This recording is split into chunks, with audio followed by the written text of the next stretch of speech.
Kyrgyzstan is one of the world's most mountainous countries. It is landlocked and situated in Central Asia. It shares borders with Kazakhstan to the north, China to the east, Tajikistan to the south, and Uzbekistan to the west. Its historical significance lies in its strategic location on the ancient Silk Road and its nomadic cultural heritage, which continues to shape its national identity. Its capital is Bishkek, located in the north of the country.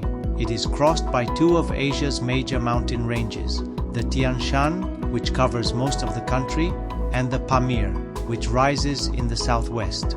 Together, they form a landscape of endless mountains, glaciers, and remote valleys.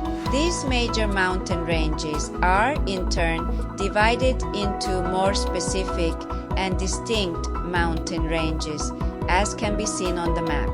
As a result, over 90% of the territory lies at an altitude of more than 1,500 meters above sea level.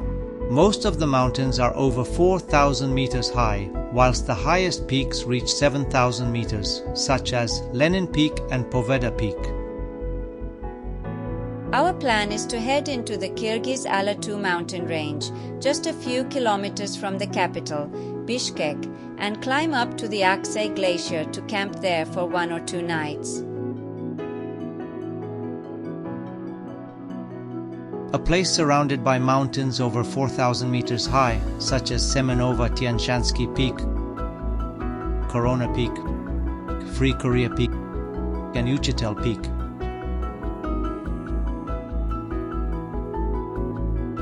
Bishkek, the capital of Kyrgyzstan, lies at an altitude of 800 meters, has a population of 1 million, and is laid out in a rectangular grid pattern, like most cities built under Soviet influence. It is a relatively small city, but has a very open and peaceful atmosphere. On the one hand, it has that feel of a former Soviet city: concrete blocks, wide, straight avenues, squares, and monumental buildings and statues.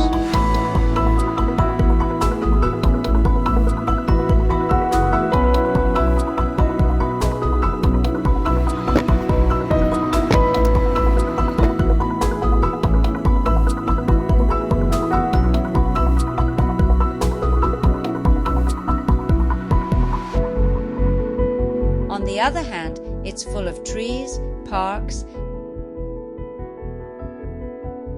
and even an amusement park.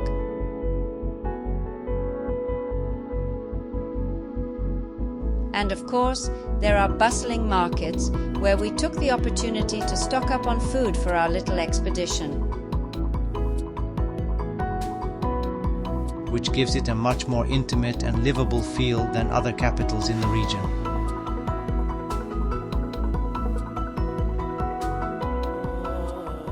It is also home to one of the largest mosques in Central Asia, built in the Ottoman style, with a capacity of around 30,000 devotees. Opened in 2018, it was funded by Turkey.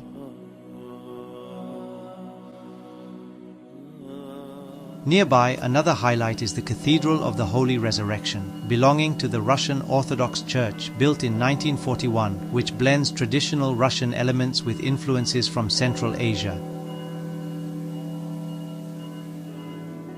Unfortunately, it is one of the world's most polluted capital cities. Even so, for us the most impressive sight lies on the horizon, the Kyrgyz Alatu mountain range, home to the Aksay Glacier, and that's where we're going.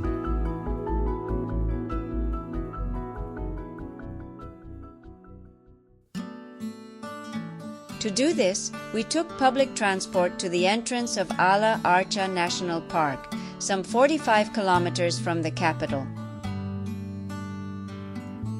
After that, the route is challenging.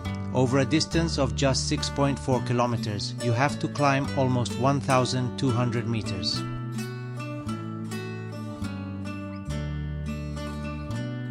As soon as we start walking, we can see one of the peaks bordering the Aksay Glacier ahead of us. It is Teketor Peak, with its small glacier on the north face.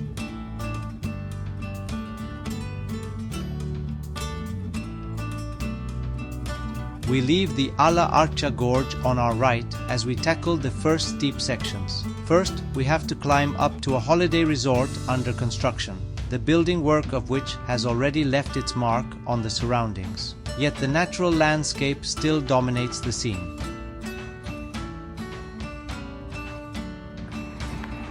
The views all around us are wild, jagged ridges, unstable slopes, and the scars of ancient landslides paint a harsh, almost barren landscape where the vegetation is beginning to disappear.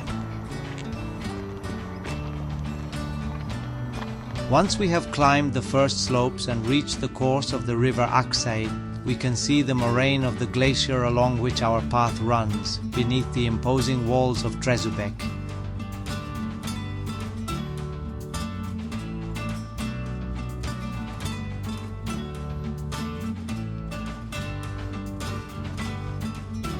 Once we reach the glacier's terminal moraine, the path winds its way along its unstable ridge, with sections of steep incline over loose ground and boulders.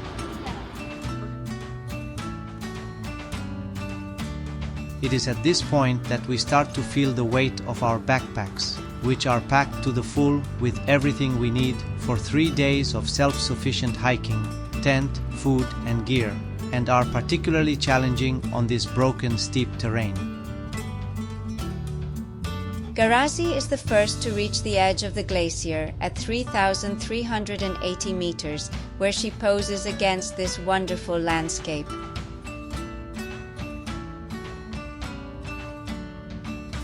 And then Uxue and Mila arrive. The glacial cirque is bounded on the left by the unmistakable silhouette of Korona, a wall of rock and ice that towers over the entire valley. In the foreground, Ratsek Peak marks the boundary between the Aksay and Uchitel glaciers, with the snow-capped slopes of Izizkatel hidden behind it. In the background, the snow-capped peaks of Free Korea rise above the glacial cirque, dominating the horizon.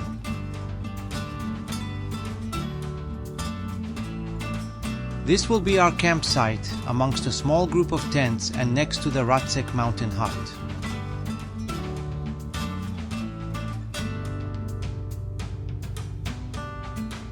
Here we'll spend a peaceful afternoon recovering our strength, taking in this unforgettable landscape as we wait for the magical light of sunset.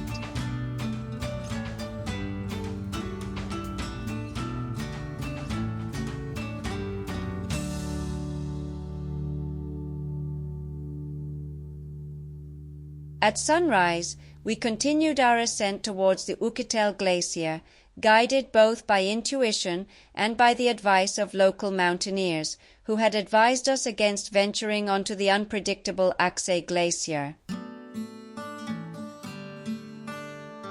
As we gain altitude, the Aksay unfolds before us as a wild and fragmented landscape. Its chaos reveals a disturbing truth. It is advancing, yes, but with an almost mineral slowness, closer to the stillness of rock than to the flow of a river. The Uchitel Glacier is not what we had imagined. It lies buried beneath a blanket of rocks that have broken away from the mountains, which seem to be blocking our path. A small lake emerges from the rubble, and on its dark surface the ice can be seen, ancient and silent. The climb becomes arduous, slow and exhausting. At 3,800 meters, we stop. The glacier seems to emerge from a secret place that draws some of us in like a magnet. Yet the vertical walls of the Korona Tower above us, imposing and dark, evoking an uneasy mix of fascination and fear. They serve as a stark reminder of just how small we are up here